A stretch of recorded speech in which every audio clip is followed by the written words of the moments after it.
ফোরামের আহ্বানে আজকে পশ্চিমবঙ্গের প্রায় 31টির অধিক, এখন 31টা ছিল, এখন আরও বেড়ে গিয়েছে, রাজনৈতিক অরাজনৈতিক সংগঠনের ডাকে যে ধর্ণা মঞ্চ, সেই ধর্ণা মঞ্চ সুপারহিট।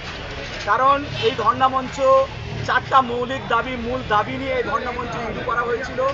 ওয়াকফ সংশোধনী আইন 2025 প্রত্যাহারের দাবি, SIR এর নামে যে চক্রান্তের প্রতিবাদ, পরিযায়ী শ্রমিকদের জীবনের সুরক্ষার দাবি এবং যে চতুর্দিকে এসটি ফেক সার্টিফিকেট দেওয়া হচ্ছে তার প্রতিবাদে এই ধর্ণা মঞ্চ সুপারহিট হয়েছে।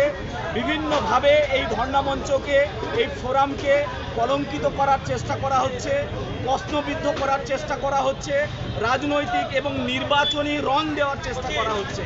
কিন্তু কনস্টিটিউশন প্রোটেকশন ফোরাম তার শুরু থেকে এখনো পর্যন্ত নির্বাচনী বিষয়ে কোনো আলোচনা, কোনো সিদ্ধান্ত এখনো হয়নি।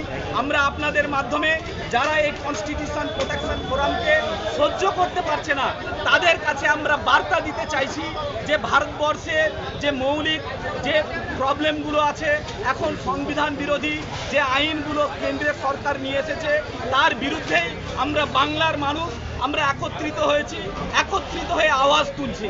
এই আওয়াজ তুলতে গিয়ে যে বা যারা নাক গলিয়ে দিচ্ছে, আমরা বলছি বিজেপির বিরুদ্ধে, কেউ শুনছে সেটা তৃণমূলের বিরুদ্ধে, আমরা বলছি মোদির বিরুদ্ধে, কেউ শুনছে এটা মমতার বিরুদ্ধে, আমরা বলছি শুভেন্দুর বিরুদ্ধে, তারা শুনছে অভিষেকের বিরুদ্ধে।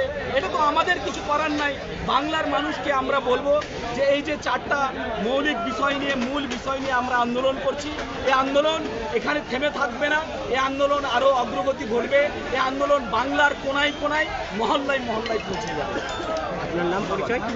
আমার নাম সারোয়ার হাসান, ওয়েলফেয়ার পার্টির পশ্চিমবঙ্গ রাজ্যের সহসভাপতি।